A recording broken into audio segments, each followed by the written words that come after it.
তো প্রিয় বন্ধুরা দেখুন, মহান আল্লাহ রাব্বুল আলামিন যে রোজার পুরস্কারের কথা বলেছেন তার চতুর্থ নম্বরে হলো জাহান্নাম থেকে মুক্তি। তো প্রিয় বন্ধুরা, তার আগে বলি, মহান আল্লাহ সুবহানাহু ওয়া তাআলা পবিত্র কালামুল্লাহ শরীফে বলেছেন, উদউনি লাস্তাজিব লাকুম, তোমরা আমাকে ডাকো, ডাকার মতোই ডাকো। যদি রোজা রেখে আমরা আল্লাহকে না ডাকতে পারি, মুক্তি হাদিসে বলা হয়েছে।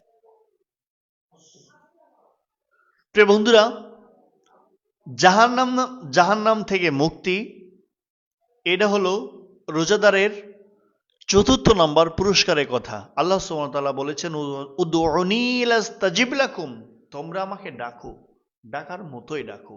তো প্রিয় বন্ধুরা, আসুন হাদিস শরীফ আমাদেরকে কি বলছেন।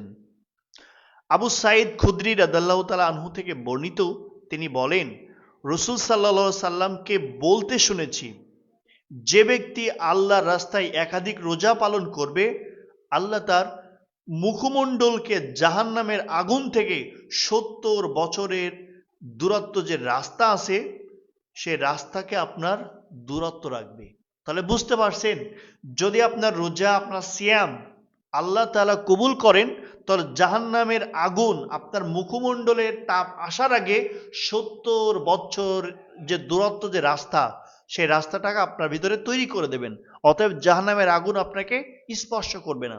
সেই বুখারী হাদিস নাম্বার 2840, 2840 নাম্বার হাদিসটা আপনারা একটু দেখে নেবেন ইনশাআল্লাহ। পঞ্চম নাম্বার পুরস্কারের কথা মহান আল্লাহ রাব্বুল আলামিন কি বললেন? ফিতনা থেকে আত্মরক্ষা। রোজা রেখে আমরা বিভিন্ন ফিতনার কাজ করি।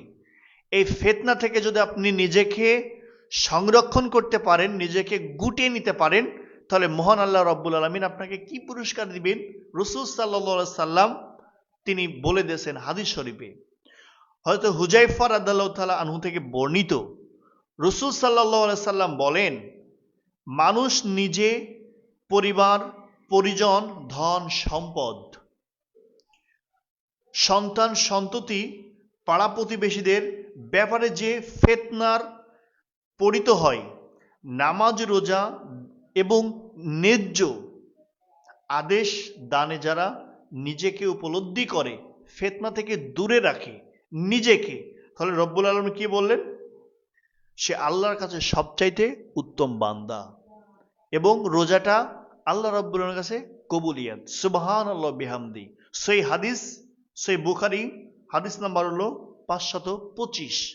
তো প্রিয় বন্ধুরা দেখুন, আমরা যদি বেশি বেশি আল্লাহকে স্মরণ করি, রোজা রেখে আপনি কাজ করছেন, কাজের মধ্য দিয়ে আল্লাহকে স্মরণ করেন, আর রোজা রেখে যদি আপনি মারা যান, রোজা অবস্থায় যদি আপনি মারা যান, তাহলে আপনি যদি রোজা আল্লাহ রব্বুল আলামিনের দরবারে কবুল হয়ে যায়, তাহলে রব্বুল আলামিন বললেন, ইন্নাল্লাযীনা আমানু ওয়া আমিলুস সলিহাতি কানাত লাহুম জান্নাতুল ফিরদাউসিন নুজুলা।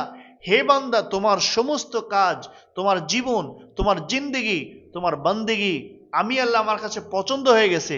অতএব তুমি মৃত্যুর সাথে আলিঙ্গন করেছো, তোমাকে কবরে আসার আগে, তোমাকে আমার কাছে আসার আগে আমি তোমাকে জান্নাতের তলদেশ দিয়ে একটি নহর প্রবাহিত করে দিলাম। সুবহানাল্লাহ বিহামদি।